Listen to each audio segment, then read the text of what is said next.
o mercado internacional se articulou para impor, né, se impor no mundo através do mercado financeiro. Os bancos hoje, associados às grandes empresas, eles controlam o crédito e, portanto, definem o investimento nesse país. Cresceu muito a dívida interna, notadamente porque o Banco Central é completamente um feudo dos banqueiros. O Banco Central, apenas no organograma oficial, ele está subordinado ao governo federal.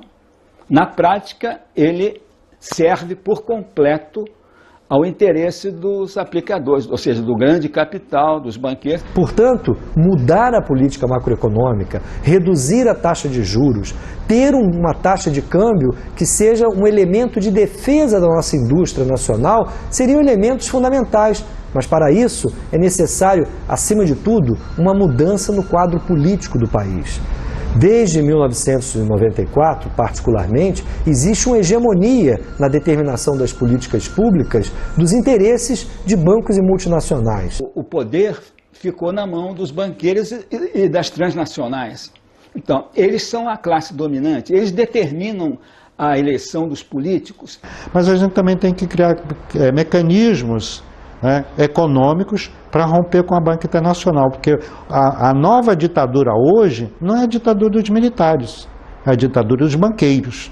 Sempre consideramos que a dívida é o principal mecanismo de dominação nas relações assimétricas norte-sul e também como um mecanismo de transferência líquida de riqueza para a burguesia. Os governos pós-2002, apesar de serem capitaneados pelo PT, que sempre foi um partido crítico ao Plano Real, pelo menos até 2002, por uma concepção de governabilidade, esse partido mudou a sua concepção.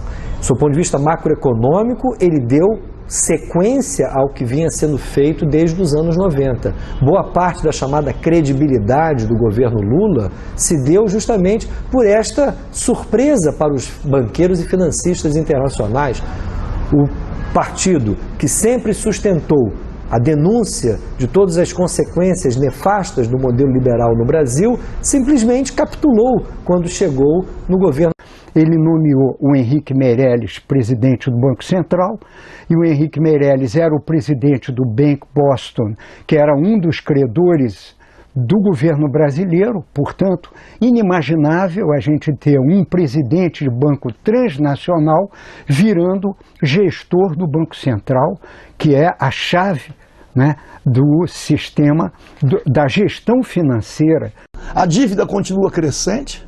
O presidente Lula, ele não pagou a dívida externa. Há 10 anos atrás, o ex-presidente Lula foi para a televisão dizer que tinha pago, tinha resolvido toda a dívida do Brasil, que o Brasil não devia mais nada. Então isso formou uma ideia na cabeça das pessoas que o Brasil tinha ficado rico. Milionário, era o país mais rico do mundo.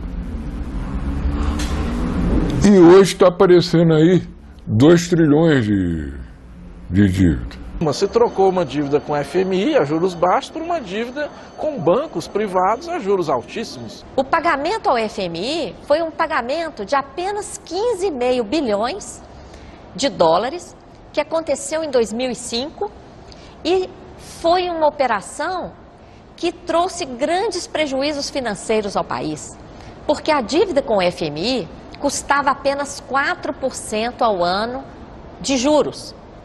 Para pagar para o FMI, o Brasil emitiu títulos da dívida interna que custavam mais de 19% ao ano de juros.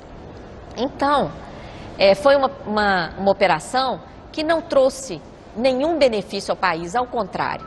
Foi uma operação que tornou a dívida ainda mais onerosa e provocou um grande desserviço político, porque iludiu ainda mais o nosso povo, afastando-o de enfrentar esse problema do sistema da dívida.